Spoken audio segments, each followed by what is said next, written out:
Restoring an 800-year-old building to its former glory. Canterbury's Poor Priest Hospital here has recently undergone a major transformation, and that's all been paid for using UK government money as part of the Connected Canterbury project. In its over 800-year history, it's been loads of things. People might remember it as a local museum, but before that, it's been a hospital for poor priests, a chapel, a school for local children that couldn't pay, and more recently, a creative learning centre. After 11 months being hidden away under loads of scaffolding, we're ready to reveal all the work that's been done to the brand new roof and the stone and brickwork on this historic building. Let's find out what goes into restoring an 800-year-old building and hear from some of the people who've been at the very heart of the project. I mean, it's clear that this roof is a huge project.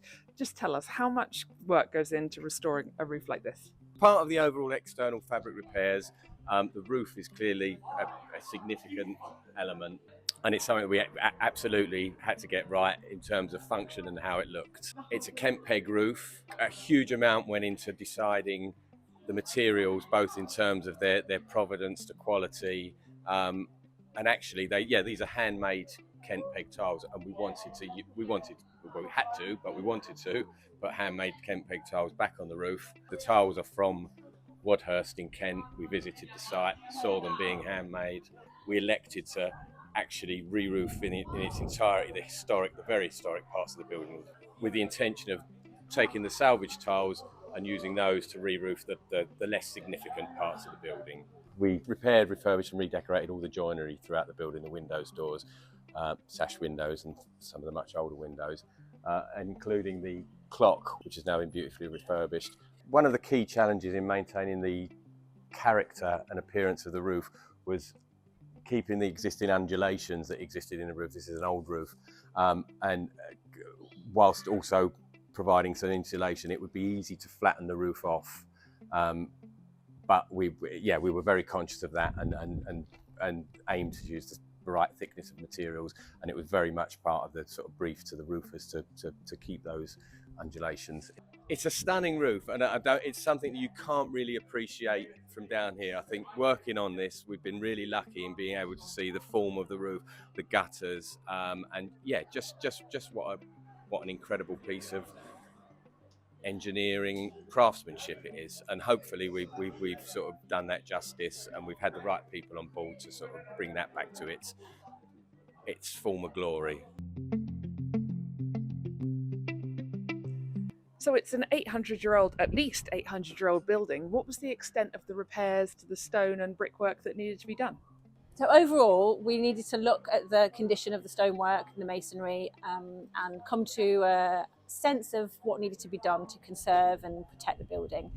Overall, for a building of this age and complexity, it was actually in pretty good condition. So there's just been quite a lot of very sensitive repointing and consolidation done, particularly on the flint work, which can be quite tricky to handle, quite specialist. But there were areas of the building where the condition was locally poorer, and we had to do more works to those aspects of the masonry, as you'd expect. You can see that very obviously where we've replaced stones, so it's quite clear where we've needed to take those decisions. We knew that some of the stonework, which was in very poor condition, specifically the string course and coping stones on the part just behind me, but when we got up there, we discovered that there was just the smallest evidence of the very original shape and profile of those stones still remaining that hadn't eroded away. And so one of the really delightful things about this is that we've actually been able to reinstate that original medieval profile and shape to those stones, which otherwise would have been entirely lost. So that's a really positive and satisfying outcome for this building, because over time, accretions of campaigns of repair, you can start to lose some of those original details. So it's so lovely that we've been able to find and retain those. And the stonework was all being done by the cathedral stonemasons, and so bringing that expertise, particularly the very specialist aspects of flint work, and also all the new stonework you see has been hand tooled in their workshop. And that's part of the quality of the finish that we see. So a lot of people think that the flints for this building were taken from the old Canterbury Castle. Is that true? I don't think there's any documentary evidence to suggest that the flints have been taken from the castle, but the adaptive reuse of building stones is a very common practice throughout history. We know that this building in particular, this is the medieval section of this building dates from the late 14th century.